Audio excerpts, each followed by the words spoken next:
آج ہم ایک ایسی کہانی کا سفر کریں گے جو سننے میں تو بہت سادہ ہے، لیکن اپنے اندر دینے اور قبول کرنے کے بہت گہرے معنی رکھتی ہے۔ یہ کہانی ایک بادشاہ کی ہے، لیکن شاید یہ کہانی ہم سب کی ہے۔ تو سب سے پہلے ایک سوال پر غور کرتے ہیں، کسی تحفے کی اصل قدر و قیمت کیا ہوتی ہے؟ کیا وہ چیز جو دی جا رہی ہے، یا وہ جذبہ، وہ نیت جس کے ساتھ وہ تحفہ دیا جا رہا ہے؟ آئیے اسی سوال کا جواب ایک بہت ہی نیک دل بادشاہ کی اس دلچسپ داستان میں تلاش کرتے ہیں۔ تو ہماری کہانی کا آغاز ہوتا ہے ایک بادشاہ سے جو اپنی رعایا میں بے حد مقبول تھا۔ دیکھیے، یہ بادشاہ کوئی عام حکمران نہیں تھا، وہ اپنی رعایا کے لیے غیر معمولی طور پر رحم دل اور مہربان تھا۔ یہی وجہ تھی کہ لوگ اس سے صرف ڈرتے نہیں تھے، بلکہ سچے دل سے محبت کرتے تھے اور ہر وقت اس کے لیے دعائیں کرتے رہتے تھے۔ اچھا، اسی ملک میں ایک بہت دور دراز گاؤں میں ایک کسان رہتا تھا۔ اس کے دل میں بس ایک ہی خواہش تھی، ایک ہی آرزو، کہ وہ زندگی میں ایک بار اپنے اس نیک دل بادشاہ سے ملے اور اسے کوئی تحفہ پیش کرے۔ لیکن بادشاہ سے ملنے کی یہ خواہش اپنے ساتھ ایک بہت بڑا سوال بھی لائی۔ بھلا ایک غریب کسان اس بادشاہ کو کیا پیش کر سکتا تھا جس کے خزانے پہلے ہی سونے اور جواہرات سے بھرے ہوئے تھے؟ تو اسی کشمکش میں اس نے اپنی بیوی سے مشورہ کیا۔ اس نے پوچھا کہ میں بادشاہ کے لیے ایسا کیا لے کر جاؤں جو میری محبت اور میرے احترام کا سچا اظہار ہو۔ اس کی بیوی کا جواب سادگی میں چھپی ہوئی حکمت کا ایک بہترین نمونہ تھا۔ اس نے کہا، ہمارے گاؤں کے چشمے کا پانی بہت میٹھا اور ٹھنڈا ہے، مجھے تو یقین ہے کہ اتنا خالص پانی بادشاہ کے محل میں بھی نہیں ہوگا۔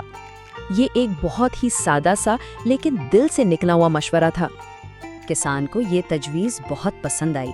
اس نے فوراً تیاری شروع کر دی، چشمے سے پانی کے 2 گھڑے بھرے، انہیں اپنے گدھے پر لادا اور اپنے بادشاہ سے ملنے کے لیے ایک لمبے سفر پر روانہ ہو گیا۔ یہ سفر آسان بالکل نہیں تھا۔ دن رات چلتے ہوئے اسے بادشاہ کے محل تک پہنچنے میں کئی ہفتے لگ گئے۔ یہ صرف ایک سفر نہیں تھا، بلکہ اس کی سچی محبت اور عقیدت کا ایک امتحان تھا۔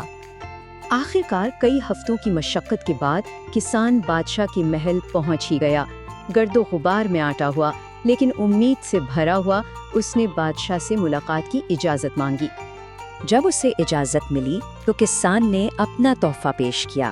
اس نے بڑے فخر کے ساتھ بادشاہ کو بتایا کہ یہ اس کے گاؤں کے چشمے کا پانی ہے اور ایسا میٹھا اور ٹھنڈا پانی پورے ملک میں کہیں نہیں ملے گا۔ لیکن یہاں کہانی میں ایک بہت بڑا موڑ آتا ہے۔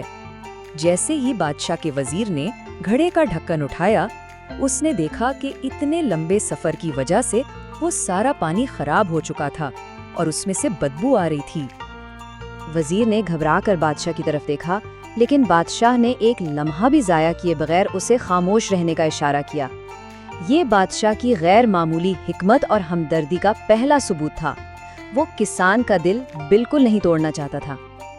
اور پھر بادشاہ نے بہت بلند آواز میں کہا، ہم تمہارے اس تحفے سے بہت خوش ہوئے۔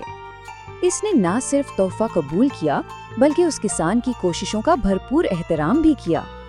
اور بات یہیں ختم نہیں ہوئی۔ بادشاہ نے فوراً اپنے خزانچی کو حکم دیا کہ کسان کے ان خالی گھڑوں کو سونے سے بھر دیا جائے۔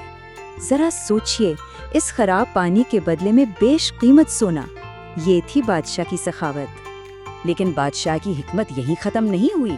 اس نے خاموشی سے اپنے وزیر کو ہدایت دی کہ اس پانی کو چپکے سے ضائع کر دیا جائے اور کسان کو واپسی پر شاہی چشموں کے راستے سے بھیجا جائے، تاکہ وہ خود دیکھ لے کہ محل میں پانی کی کوئی کمی نہیں ہے۔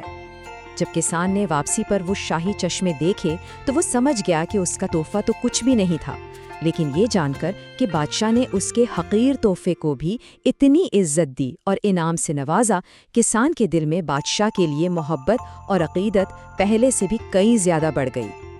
تو اس کہانی کا اصل پیغام کیا ہے؟ یہ صرف ایک بادشاہ اور کسان کا قصہ نہیں ہے، بلکہ اس میں ہمارے لیے ایک بہت گہرا روحانی سبق چھپا ہوا ہے۔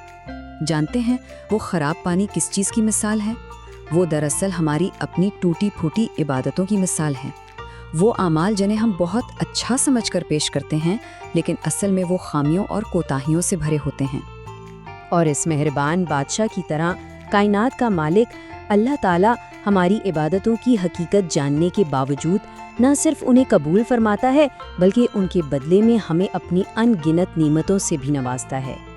کیونکہ حقیقت تو یہ ہے کہ اللہ کو ہماری عبادتوں کی کوئی ضرورت نہیں، اس کی حمد و ثنا کے لیے لاکھوں کروڑوں فرشتے ہر وقت موجود ہیں۔ ہمارا سجدہ کرنا اور اس کا قبول ہو جانا یہ صرف اور صرف اس کی لامحدود رحمت کا ایک کرشمہ ہے۔ تو آئیے اسی دعا پر اس بات کو ختم کرتے ہیں کہ اللہ پاک ہمارے ان ناقص تحفوں کو، ہماری ان عاجزانہ عبادتوں کو اپنی بارگاہ میں قبولیت کا شرف بخشے، آمین۔ یہ کہانی ہمیں یاد دلاتی ہے کہ سب سے بڑا تحفہ وہ نہیں جو ہم دیتے ہیں، بلکہ وہ رحمت ہے جس کے ساتھ اسے قبول کیا جاتا ہے۔